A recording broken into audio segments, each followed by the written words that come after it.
Hello everybody and welcome to another episode of Video Game News for August 14th. This is what I do on Fridays. First up, we have Mario Maker content being locked behind timed releases. Certain assets and pieces of the game will only be available after certain dates. This is similar to what Nintendo is currently doing with Splatoon. Splatoon had additional finished and unfinished weapons and maps that shipped on the game discs. Many of these weapons and maps were patched in later timed releases, and there are additional releases of new content planned for the game. My guess is this was some strategy to attempt to maintain a player base for the game. There's no microtransactions in the game, but there are Amiibos. Amiibos. If you don't hate Amiibos, you should. If you like Splatoon a bunch and have been playing for a long time now, you might eventually decide to buy the game's Amiibos, which will unlock Amiibo challenges and some extra cosmetic gear for you. These Amiibos are DLC in disguise, and they're the worst kind of DLC. The content in Amiibo unlocks is typically minuscule, think Oblivion horse armor sized, so an in-game benefit is negligible. You get a cool little statue, but as a gamer, I don't want tons of little crappy plastic dolls. I know some people are into it, but these Amiibos are abhorrent for the typical gamer. So guess what's coming out with Mario Maker along with their timed releases? You guessed it, another set of crappy plastic statues that unlock different Mario skins.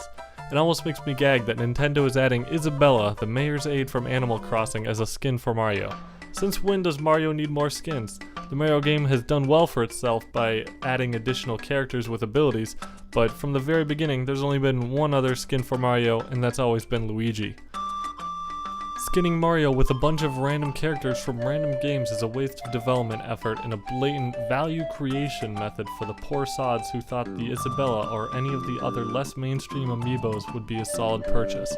For Isabella and many other Amiibo figurines, there's only a few games that they interact with, and usually in tiny insignificant ways. You're not missing out on anything by not having any Amiibos, but forcing timed releases and patches that include Amiibo-locked DLC is like giving a game cancer. It's eventually going to kill it. Right now on the Amiibo site, Nintendo is trying to pad the Amiibo functionality by listing a bunch of unreleased games under each Amiibo, promising features to be announced. Don't buy into this crap. It sucks that Mario Maker is likely just going to be another Amiibo shovelware platform, but to the rest of the game sounds incredible. Despite all my ire, Splatoon has largely been a success for the Wii U. I'm sure Nintendo is rolling in the Amiibo bunny, so we'll probably never see anything besides Amiibo gimmicks and locked DLC out of Nintendo. Nintendo is not exactly known for their ability to play catch-up, but instead for their ability to go down a completely different road than everyone else. That's why I like them, and that's why I hate them. In other news, Shenmue III has become the new highest fundraised game on Kickstarter. The Kickstarter completed with $6.3 million contributed from 69,000 backers. Previously in first place was the Castlevania or Eaglevania game Bloodstained at $5.5 million. The interesting thing about the Shenmue III Kickstarter was the fact the original Shenmue game cost between $47 and $70 million to develop. Some of that money apparently went towards the sequel, but there's a ton of money that still needs to be put into the third project from someone else.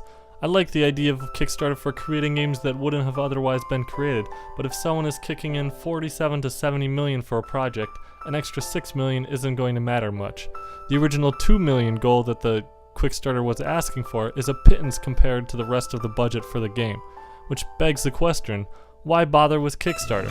Sure, you can say it's to prove there's an interest in a game, but surely it's someone's job somewhere to figure out which games are going to be successful and which ones are going to flop, so a publisher can bring on young game studios putting out great games. In reality, it seems like this schmuck has decided to just pass the buck on his job and instead create a bunch of Kickstarters to figure out if people are actually interested in games. This works well for the big games like Shenmue, Castlevania, or Yooka-Laylee, but shits on every other game that doesn't have a strong fan base already. If anything, these big Kickstarters actually harm the small guys who try to run competing Kickstarters. These small guys who otherwise can't develop the game get pushed out, while the big guys get a few extra million that is a pittance compared to the other funding sources for them. For those living under a rock, here's some top things you should know before you go. Fallout Shelter has been released for Android. I played it for about 10 minutes, realized it's a Fallout themed freemium game and stopped playing. Now it's 141 megabytes on my phone. I'm conflicted about deleting. The real Fallout 4 is coming November 10th. Guillermo del Toro has said that he will never work on another video game because he kills whatever he touches. He was last involved with the Silent Hills PT demo that was briefly available on PS4.